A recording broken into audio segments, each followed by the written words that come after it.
On up. Indeed. When we're ready, when the overlay is off and all set up, please let us know when we can take it away. Or take it away. We are taking it away right now.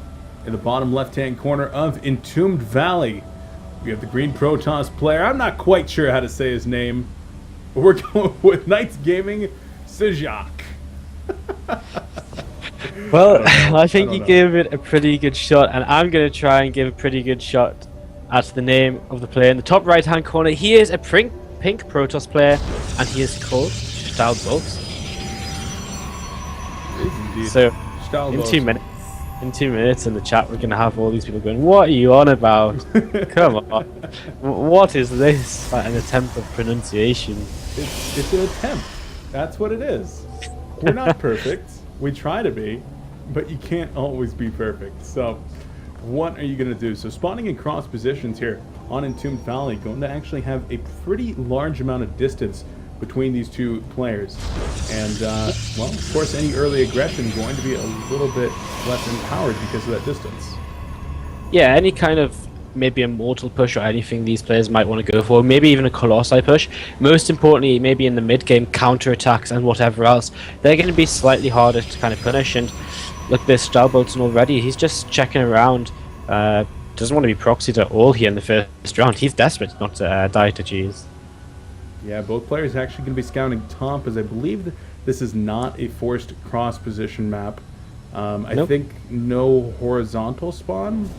Yeah, no horizontal spawn, vertical spawns only, because that rush distance between the horizontal spawns is a little bit ridiculous and pretty uninteresting. Puts up pretty uninteresting games. I mean, you have a standoff in the middle at the fourth base, and it's like, cool. But we'll just stand here all day long and not do anything to each other. But both players are now going to come into the mains of their opponent and start scouting. And I mean, not too much going down right now. Both players just opting for single gas while going for their Cybernetics core. Well, actually, our green Protoss now going to drop that second gas. Could be looking for some early sentry production. Maybe try to do that while he techs up. Yeah, definitely. I mean, that earlier gas definitely some kind of, you know, it definitely suggests some kind of tech play. And getting the early sentry out is another viable option as well, because, you know, while you want to tech up, you want that kind of defense with the sentry, be able to force field your ramp and keep your opponent out with any aggressive pushes. And our pink Protoss player, he's actually adding on a second gateway here, and he's going to be doing a free stalker opening, which is really, really nice because it'll give him a lot of map control early on, and he'll be able to move out if these stalkers put a little bit of pressure on. It shouldn't be game ending. It has a sentry just on the way up as you. Sorry, you were. I think our Skype is lagging out a little bit. We might have to restart the call at some point. You've been kind of cutting in and out. So, yeah, I missed a little bit of what you said right there. But I think you were talking about the three stalker pressure that we're expecting to see here out of our pink Protoss, as he is finally getting his second gas down, throwing down a third gateway. And so with those two things happening, I'd expect to see a robo going down here at some point, as, well, the green scouting probe is actually going to be taken out by the stalkers, but this has bought them a little bit of time, as the stalkers do have to fall back. But now going to be moving out onto the map, and Stargate going to be coming down from our green Protoss. Yeah, indeed. So Sjaak, he is going to be with that Stargate. It's actually going to be a free gauge Twilight Council for Stahlbolzen, and I mean, he's actually chronoing out his Cybernetics core here, but he doesn't have any kind of proxy pylon up at all, so he's probably not going to be going for any sort of pressure. He's got a probe in the middle of the map, but you'd really expect that proxy pylon to kind of be up by now if he wanted to pressure, because his gateways are about to start morphing in. And, well, he's already got the Twilight Council down, and he's actually just going to expand with this. So, an expansion very early on against the Phoenix play. And with that Twilight Council, he'll be able to get Blink up very, very quickly, which is going to be perfect in terms of defending this Phoenix. Yeah, now it's going to come down to when the Phoenixes are actually revealed. Stalker's going to try to poke up right here. Sentry's going to be revealed, and with two sentries guarding the ramp right here, it's pretty safe to assume, if you are our pink Protoss, that there's some kind of heavy teching coming out. You don't see the expansion, so you have to assume there's some pretty serious tech coming out. So behind this, these aren't being microed. Actually able to kill a stalker, but the Zealots are able to just pound on these two stalkers, and, well, Looks like one more Stalker going to go down. Both sentries go down, though. Able to kill all 3 Stalkers, and there goes the early map control that you were talking about. Yeah, that does go the early map control, and 3 Stalkers is actually quite a lot when you invest into Blink as well, because that Blink, obviously, it makes your Stalkers just that much better, and if you throw them Stalkers away, then they're units that you could have had that now you're not, and Stahlbolzen, he's continuing to move out across the map right now, and he will now just spot these Phoenixes. Sjaak didn't clear out the tower, so the Phoenix play revealed Stahlbolzen, he's going to go home and just use his Blink to defend, build up his economy, because he's in a great position right now if this Nexus is already down. Yeah, he's going to be alright, but I really do have to say that moving up the ramp with all 3 of those Stalkers, maybe not the wisest decision right there. Typically, you'll see one sent up, a Marine or a Stalker, or even a Zealot at different times to try to scout, just because you don't know what's up there. And then it really did almost work out in favor of Sjaak that he didn't force field right away. Managed to get all of them in really good connections and good surface area on the Zealots. Now the Phoenix is coming in, do a little bit of flyby on these probes, and 3 go down.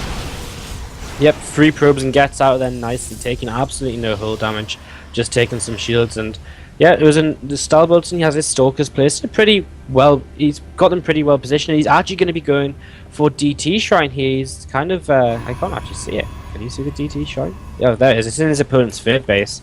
And yeah, he's going to be going for the DT Shrine right now. And Sjaak doesn't actually have an observer up, and he's got the Robo, but he doesn't have the observer, so these DTs could do a lot of damage. However, it looks like he wants to get aggressive right now and punish this early expansion of Stahlbolzen, and Stahlbolzen doesn't have many units to defend this oncoming push, which consists of 2 Immortals and obviously the Phoenix to buffer and lift some units up as well. Yeah, he absolutely does not have the unit composition that he needs to defend against those Immortals, especially with no sentries. But even if he has sentries, the high ground vision the Phoenixes are going to provide are going to make Sjaak's push insanely powerful. You've seen that actually Sjaak stopped producing probes over a minute and a half ago. He is 100% on army at this point. Going to drop that really close proxy pylon, a total of 3 in range. Another big warping of Stalkers now, and this is about to be a very deadly push. Zealots are up on the high ground. This Forge is in trouble. The probes going to try to get out of there, but no, that's a beautiful Force field coming in. The probes are all massacred, and our Pink Proton in some trouble, going to have to sacrifice this natural. Yeah, he's going to lose his natural. The question is, how much damage can he do at home? But, I mean, I think he's going to lose his whole base as well. The DT's doing some decent damage, taking down a few probes here, but Sjaak's run away, and, I mean, it's going to turn into a bit of a base trade. As long as he gets that Observer out, he should be okay. Yeah, and then DT's not going after the Robo facility, so the Observer will come out, so the Zealots even walking in to deal with these, and it looks like Sjaak is in a really good position right now as he starts to beat down on the base of his opponent.